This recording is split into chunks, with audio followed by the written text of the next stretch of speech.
Bonjour les amis, je suis ravie de vous retrouver aujourd'hui et d'aborder avec vous l'horoscope du Sagittaire. Donc si vous êtes Sagittaire ou ascendant Sagittaire, cet horoscope est bien pour vous.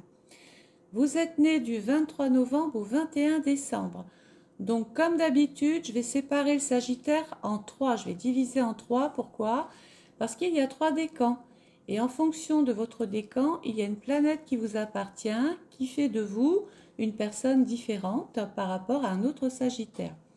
Donc, les personnes, donc la Lune sera dans votre signe, écoutez-moi bien, le 30, le 31 et le 1er avril. Donc n'oubliez pas de liker, de commenter, de partager et de me mettre dans vos favoris. Les personnes du premier décan, vous êtes nés du 23 novembre au 2 décembre, votre planète c'est Mercure.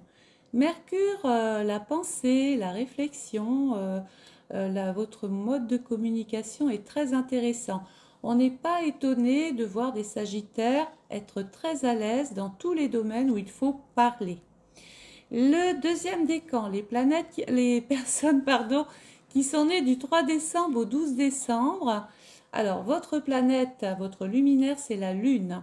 Alors vous œuvrez pour votre famille, vous êtes très sensible justement à votre vie privée, aux enfants, aux parents, vous êtes attaché peut-être à d'anciennes traditions aussi.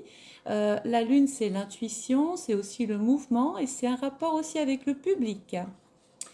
Les personnes du troisième décan qui sont nées du 13 décembre au 21 décembre, votre planète c'est Saturne. Alors Saturne c'est l'expérience, c'est le temps qui passe, c'est la planète par excellence de la retraite, de la pré-retraite, de l'année sabbatique. Mais ça fait de vous des personnes relativement penseurs, qui pensent beaucoup, vous cogitez beaucoup avant de prendre des décisions. Peut-être on peut vous reprocher votre lenteur de réactivité de temps en temps, mais ce temps est nécessaire pour pouvoir faire évoluer votre vie. Saturne, c'est quand même des liens forts, c'est l'attachement, c'est la détermination, c'est le pouvoir d'aller au bout des choses. Alors, pendant cette période 30-31 mars et 1er avril, votre signe pour tous les Sagittaires se retrouve dans le secteur 5. Donc, il y a un rapport dominant avec, bien sûr, les enfants, avec l'amour, en bon ou en mauvais, hein, peu importe.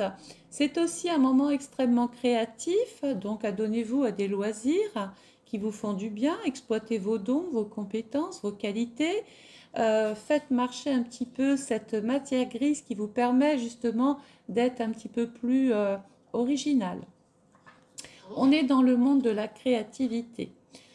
La planète du Sagittaire, c'est Jupiter, et Jupiter, pendant cette période-là, se retrouve dans le secteur 10, la maison sociale, la société, l'expansion, le développement, la croissance, les contrats, les engagements, la possibilité d'être muté ou affecté autre part, travailler dans un autre service, besoin peut-être de découvrir de nouveaux horizons, peut-être que vous avez fait le tour au niveau de votre emploi et que vous avez peut-être envie d'aller un petit peu plus loin maintenant.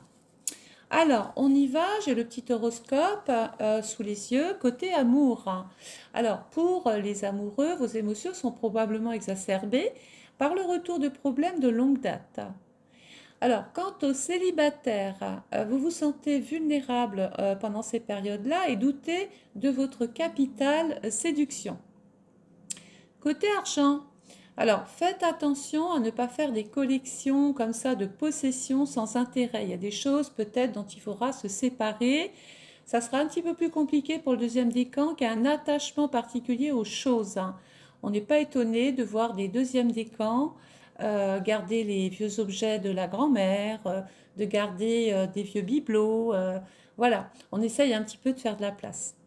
Côté santé, vous êtes empli de vitalité en ce moment et c'est pendant ces journées-là, votre forme physique se répercute sur votre morale et vous êtes donc très enthousiaste. Vous êtes en bonne forme sur le plan général et vous vous sentez rempli de force. De la marche à pied ou une séance de course à pied serait particulièrement recommandée pour tous les Sagittaires. Au niveau du travail, votre enthousiasme communicatif, surtout le premier décan, inspire votre entourage, surtout professionnel. Cette aptitude pour la communication vous place sous les feux de la rampe.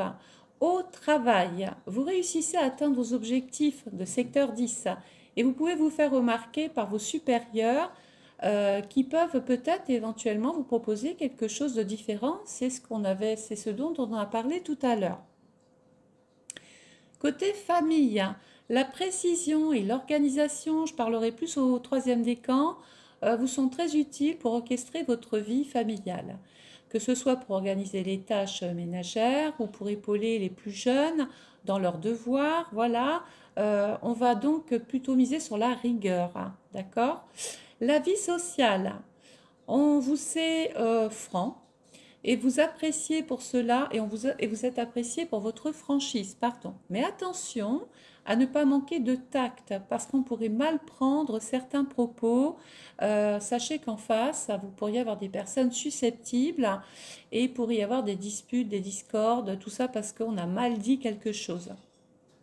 Alors, si vous faisiez face à un obstacle, c'est le moment pour vous adresser à votre entourage qui sera ravi de vous aider à le dépasser. Donc, vous pouvez compter sur l'aide des uns des autres.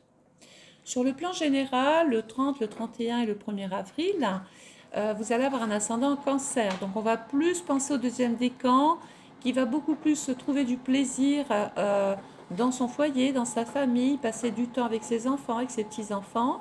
C'est aussi un moment idéal, pourquoi pas, pour déménager, pour aménager son intérieur autrement, pour décorer autrement.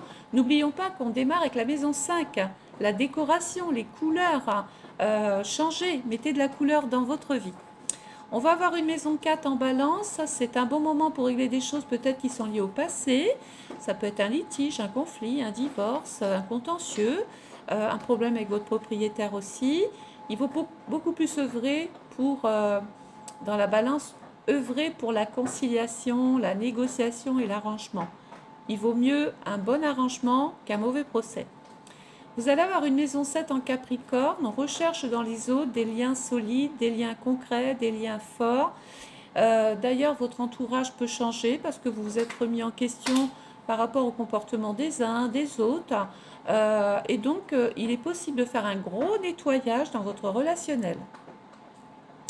Vous allez avoir une maison 10 en bélier. Alors, je vois quelque chose d'hyper intéressant. Il y a une espèce d'amas planétaire dans ce secteur 10. L'amas planétaire, c'est tout un tas de planètes, toutes regroupées au même endroit, sachant que chaque planète a ses énergies propres, mais dans la même maison. Ça veut dire qu'on est dans une maison, il y a plein de locataires et tout le monde doit s'entendre. Vous pensez bien que ça ne se fera pas comme ça. Donc, on est sur le point ici de vouloir lancer des choses nouvelles. On a envie d'entreprendre des choses. On a envie d'améliorer ses conditions de vie. On peut être aussi intéressé pour... on peut aussi régler des choses en relation avec les allocations, la pension, les rentes. Peut-être avoir envie aussi de vendre une maison, de louer une maison, d'acheter une maison. Bref, il y a le contexte maison. Alors, le nœud nord se retrouve dans ce secteur 10. Passez bien évidemment le plus de temps à essayer de vous réaliser pendant cette période-là. Essayez de vous donner des challenges. Mettez-vous des objectifs. Allez au bout des choses. Il y a Chiron qui est dans ce secteur-là. Il y a des choses à réparer. On parle peut-être de réconciliation, d'aménagement. Essayez de reconsidérer peut-être la situation, le rapport que vous avez avec les uns les autres. Si ça passe, ça passe. Si ça passe pas, bah écoute, on ne se prend pas la tête. On fait du ménage puisque Pluton est en secteur 7.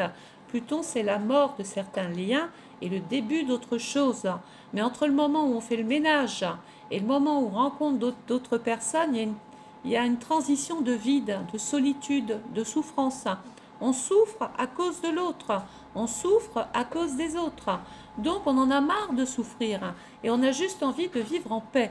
Donc, le conseil, c'est n'ayez pas peur de faire du ménage dans votre relationnel. N'oubliez pas que je consulte du lundi au vendredi par téléphone pendant 1 heure au prix de 70 €. Le paiement est par carte bancaire et vous pouvez commander d'ores et déjà votre étude astrale 2024. C'est une analyse complète de votre année et dedans, il y a un outil de datation hyper précieux. N'oubliez pas de liker, de commenter, de partager et de me mettre dans vos favoris. Bonne journée!